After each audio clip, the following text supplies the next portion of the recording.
In this video, I'm going to show you how to add VWAP or VWAP on Tradovate. Now to do this, first you want to enable the Order Flow Plus add-on. So to do this, you want to go to the top right and click on the application settings.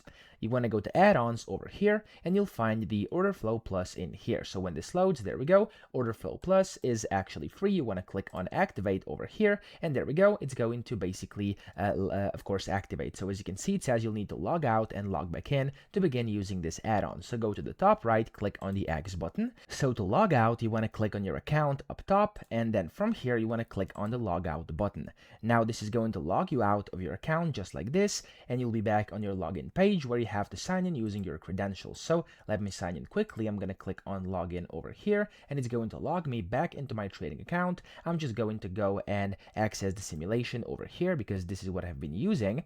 And now whenever you're in here, you should be able to see that the add-on is activated. So if I go to the top right, click on application settings and then add-ons, now it should be in here activated. Okay, there we go. It says active. So you want to click on the top right again, and then from now on you can add VWAP on your chart. So to do this, you can open your chart, then you want to go to indicators up top, click on this button, and under indicators you can just go and search for VWAP. Okay, there we go. If I search for it, VWAP is over here. Click on it, and then you can of course stylize it and customize it however you want. Click on save and it's going to get added onto your chart. So that's how to do this. I hope this video helped you out. If it did, please subscribe to the channel and help me out as well.